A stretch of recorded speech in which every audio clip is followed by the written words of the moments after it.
अस्सलाम वालेकुम, मैं हूं राना अदनान शबीर खान।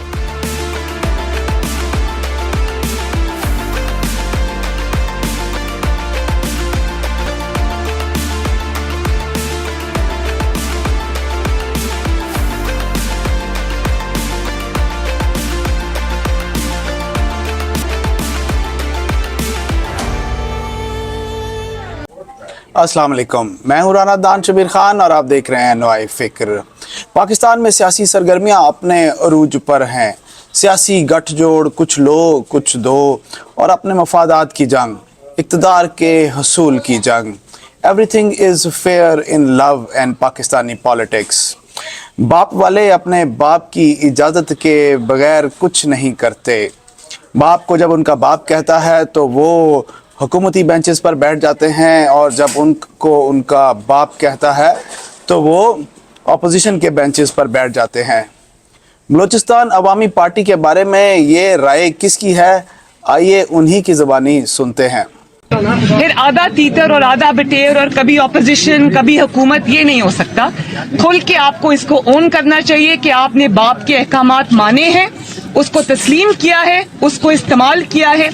और आखिरी बात ये कि जब आप को अपनी अवामी कुव्वत पर एतमाद नहीं रहता, जब आप ये समझते हैं कि सवाए सिलेक्ट होने के अब आपके पास कोई रास्ता नहीं है, तो इसका मतलब है कि आप अपनी अवामी कुव्वत, वोट की कुव्वत आप खो चुके हैं।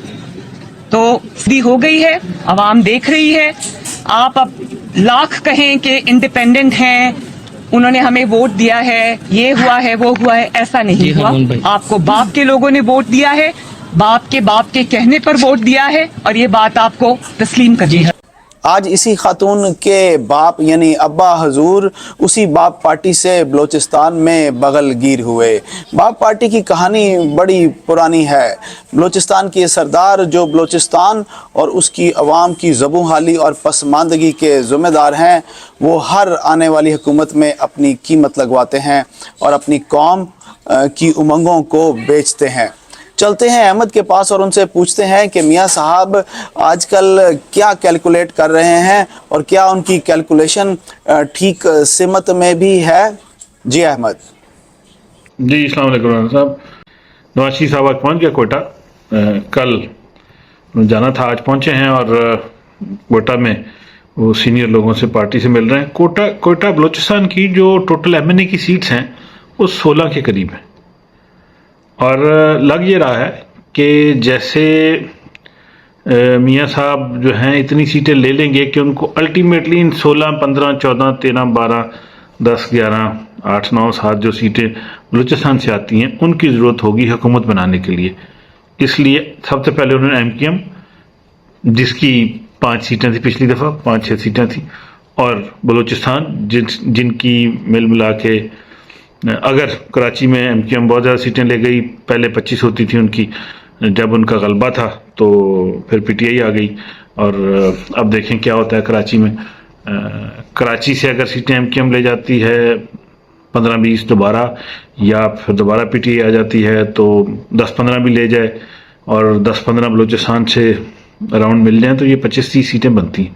तो अगर नवाज शरीफ साहब ये इस लाइन पे काम कर रहे हैं कि वो इन दोनों की सीटों को मिला के 20, 25, 30 सीटें यहाँ से इंश्योर कर लेते हैं, और बाकी 140-45 सीटें जो पंजाब की हैं, पंजाब से कुछ सीटें वो गैदर कर पाते हैं, तो अगर वो ये सोच रहे हैं और साथ वो पीपल पार्टी को मिला लेंगे तो पीपल पार्टी सिंध की 60 सीटें हैं, तो अगर 40-45 सीटें सिंध से भी आ जाती हैं, सिंध से आ जाती हैं, सिंध में 20-24 जो हैं वो MQM की बनती हैं, तो 40 के करीब सीटें पीपल पार्टी अगर कर लेती है तो 40 पीपल पार्टी की, 40 नून लीग की और 25 सीटें ये, तो 80, 90, 100, 110-120 सीटें बन जाती हैं। 127 मेरा ख्याल चाहिए होती हैं मेजॉरिटी के लिए।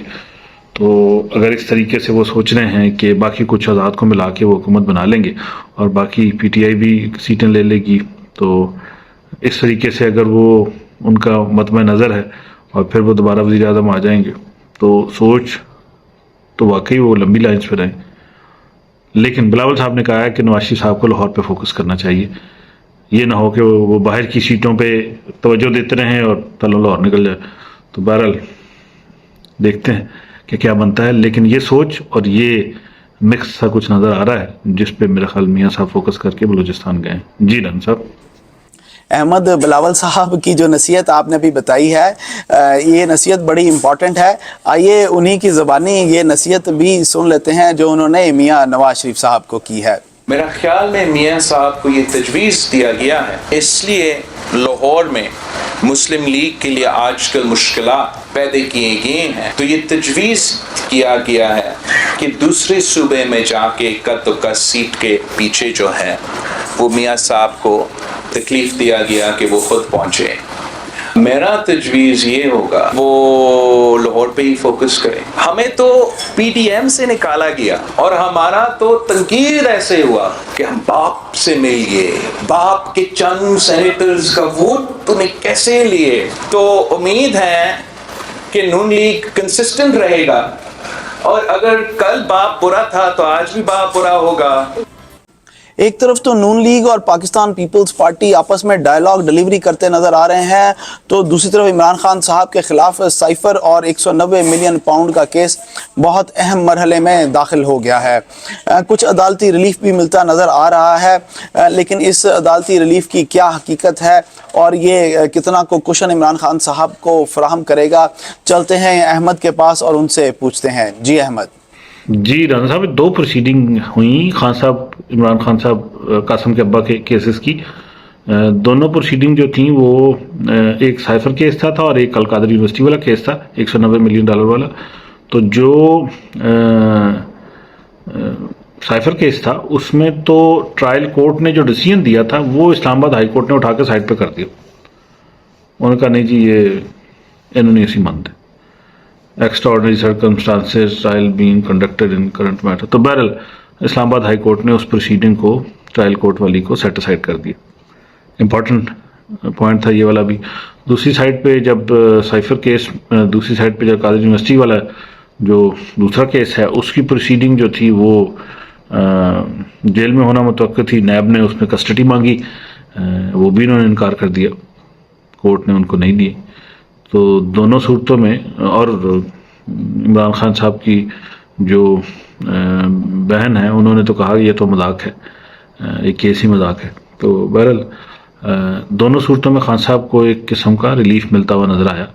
और ऐसा रिलीफ तो नहीं है कि ये कह सकें कि जनाब को डील हो गई है या कुछ ऐसी चीज़ हो गई है, लेकिन दोनों साइड पे थोड़ा सा प्रेशर ईज हटता हुआ नजर आया खान साहब के ऊपर, और थोड़ी सी उनको हल्की सी आसानी सी नजर आई। अब ये इंडिकेशन भी हो सकती है, इंडिकेशन नहीं भी हो सकती कि खान साहब के लिए थोड़ा सा माहौल नरम किया जा रहा है। अगर थोड़ा सा नरम भी कर दिया जाता है तो खान साहब अंदर बैठ के इलेक्शन लड़ेंगे और अपने नाम पे या अपनी कह लें कि फेम के ऊपर ही वोट लेने की कोशिश करेंगे, और उस पर भी वो अगर ज़्यादा वोट ले जाते हैं तो बड़ी बात है। कुछ लोगों का ये ख्याल भी है कि अगर खान साहब जेल से छूट के भी आ जाएं और पूरे को पूरे जलसे भी कर लें तो 1-2% से ज़्यादा उनकी फेवर में इजाफा नहीं होगा, क्योंकि उनकी फेवर पहले ही काफ़ी ज़्यादा है। कोई 60% कहता है, कोई 68%, कोई कहता है 72%, इससे ज़्यादा तो नहीं है, 60-70 के बराबर ही कह रहे हैं कि अराउंड कह रहे हैं। लेकिन 60-70 बड़ी पॉपुलैरिटी होती है, और केपी में तो शायद उनकी वाज़े मेजॉरिटी है, जबकि बलदियाती इंतखाबात में ये सिचुएशन नहीं देखने में आई। बलदियाती में दूसरी पार्टियां जीती हैं, तो ये थोड़ी सी अजीब सा मिक्स सा सिचुएशन नज़र आ रहा है कि अवाम का सेंटीमेंट खान साहब के हक में है और बलदियाती इंतखाबात के रिजल्ट कुछ और आ रहे हैं, तो सर्वे तो कुछ और कह रहे हैं। तो अब देखते हैं कि सर्वे की बात ठीक साबित होती है या इलेक्शन का रिजल्ट 9 मई को दोपहर 1:30 बजे तक ये सारी सिचुएशन क्लियर हुआ करती है। यानी इलेक्शन से अगले दिन 1:30 बजे करीब, सुबह 11-10-11 भी नहीं होते, 1:30 से 2 बजे के दरमियान जो है ना पता चल जाता है कौन सी पार्टी बड़ा तीर मार गई है। जी राम साहब। ख़वातीन और हज़रात, बलूचिस्तान की सरदार एक सेलेबल कमोडिटी है। ये अपनी कौम और सूबे की कीमत हर इलेक्शन से पहले लगवाते हैं। इनकी औलादें एचएसएन कॉलेज में और फिर उसके बाद मुल्क से बाहर तालीम हासिल करती हैं, और इनकी कौम के बच्चों के लिए स्कूल सिर्फ कागज़ों में बने हुए हैं और उन स्कूलों में पढ़ाने वाले उस्ताद घर बैठ कर तनख्वाह लेते हैं। जहाँ तक नवाज शरीफ साहब की बात है कि नवाज शरीफ माजी को भुलाकर चीज़ों को पसे पुश्त डालकर इस वक्त बलूचिस्तान गए हैं, या इस वक्त बाप पार्टी को बाप बनाना उन एक सियासी तकाजा है उनके लिए।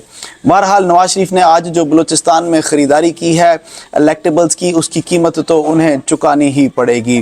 जिस तरह इमरान खान साहब अपनी हुकूमत में कुछ करना चाहने के बावजूद कुछ नहीं कर सके, इसी तरह नवाज शरीफ साहब को भी शायद इसी किस्म के मसाइल का सामना करना पड़े।